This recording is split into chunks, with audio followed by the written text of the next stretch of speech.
দীর্ঘ 26-27 বছর আগে আমি 1 লাখ টাকা এইচডিএফসি রাখতে গেছিলাম।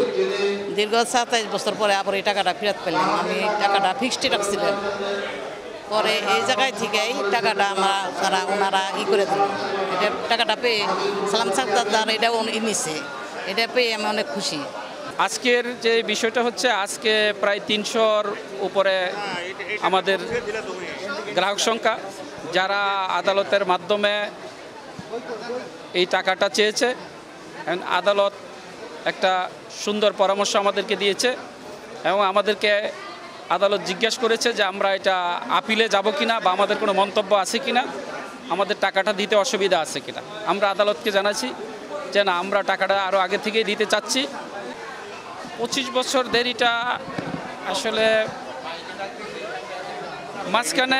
মাঝখানে যেটা হচ্ছিল, আমাদের কোম্পানির 8 জন ডাইরেক্টর ছিল, প্রত্যেকেই জেলে ছিল।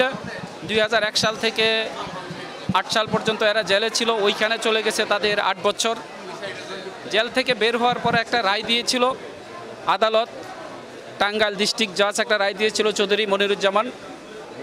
এই আদালতের রায়টা ছিল এরকম, টাকা পরিশোধ করার জন্য ওনাকে, যে আমাদের ডাইরেক্টরকে, যে সবাই যাদেরকে জামিনে মুক্তি দিল, যে শর্ত ছিল টাকা পরিশোধ করতে হবে। তখন আসলে টাকা পরিশোধ করার মতো অবস্থা আমাদের কোম্পানির ছিল না থাকার কারণে আদালত বলেছিল যে আপনাদের যে অ্যাসেট আছে, কোম্পানির জায়গা জমি আছে, জায়গা জমি বিক্রি করে আপনারা টাকাটা পরিশোধ করবেন।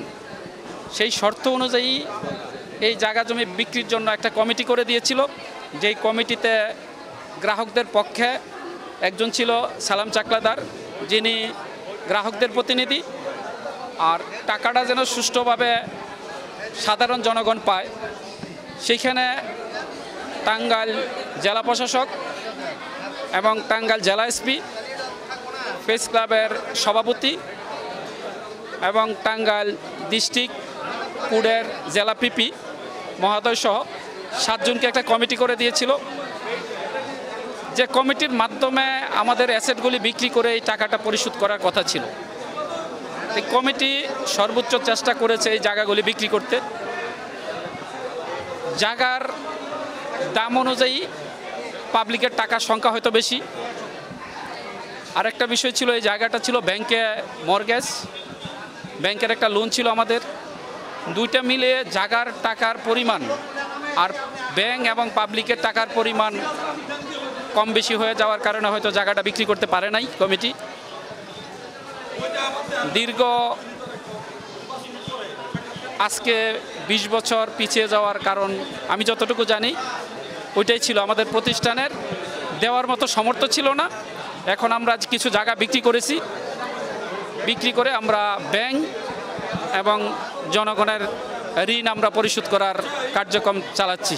টাকা দেওয়ার ধারাবাহিকতা কন্টিনিউ চলমান থাকবে যতক্ষণ পর্যন্ত মানুষ তাদের ডকুমেন্ট নিয়ে আসবে, ততক্ষণ পর্যন্ত বৈধ ডকুমেন্টের উপরে আমরা ইনশাল্লাহ এটা ধারাবাহিকতা কন্টিনিউ রাখবো এবং চলমান থাকবে। চিন্তা ভাবনা ছিল না যে টাকাটা পাবো ফেরত। আজকে 25 বছর পরে এই টাকাটা ফেরত পাচ্ছি, তাতে খুব আনন্দিত, খুব গর্বিত। যে এই পরিশ্রম করে আমাদেরকে টাকাটা পাওয়া দিচ্ছে, তাকে আমরা দোয়া করি। 96 সালে টাকা রাখছিলাম 10,000 টাকা, এখন আমি হাতে পেলাম আর কি, তাইতে আমি অনেক সন্তুষ্ট। এটা হলো যারা কোর্টের মাধ্যমে আমাদের যুগ্ম জেলা জজ অর্থাৎ 3য় কোর্ট যেটাকে বলে, সেই কোর্টে ওনারা একটা টাকা প্রাপ্তির জন্য মামলা করেছিলেন প্রমাণ সাপেক্ষে, এবং সেইটার আদেশের আলোকেই কোর্টের নির্দেশে যারা সঠিকভাবে তাদের প্রমাণপত্র দেখাতে পেরেছেন তারা সকলেই এই টাকা পাচ্ছেন এবং এটা পাবে ইনশাল্লাহ। কিছু জটিলতার কারণে এবং যারা এটার মালিক পক্ষ ছিলেন তারা অসুস্থ, কেউ মামলার কারণে হাজতে ছিলেন, যে কারণে সঠিক যারা গ্রাহক সেটা নির্ধারণের জন্য একটা কমিটি ছিল, তারাও বসে সবগুলা নির্ধারণ করতে পেরেছেন। তার পরবর্তীতেই এই কার্যক্রমটা শুরু হয়েছে। এসডিএসএ বা বাংলাদেশ তথা টাঙ্গাইলের গ্রাহকরা বেশি সংখ্যা টাকা জমা দিয়েছিল। আমার জানা মতো প্রায় 18 থেকে 20,000 গ্রাহক টাকা রেখেছিল।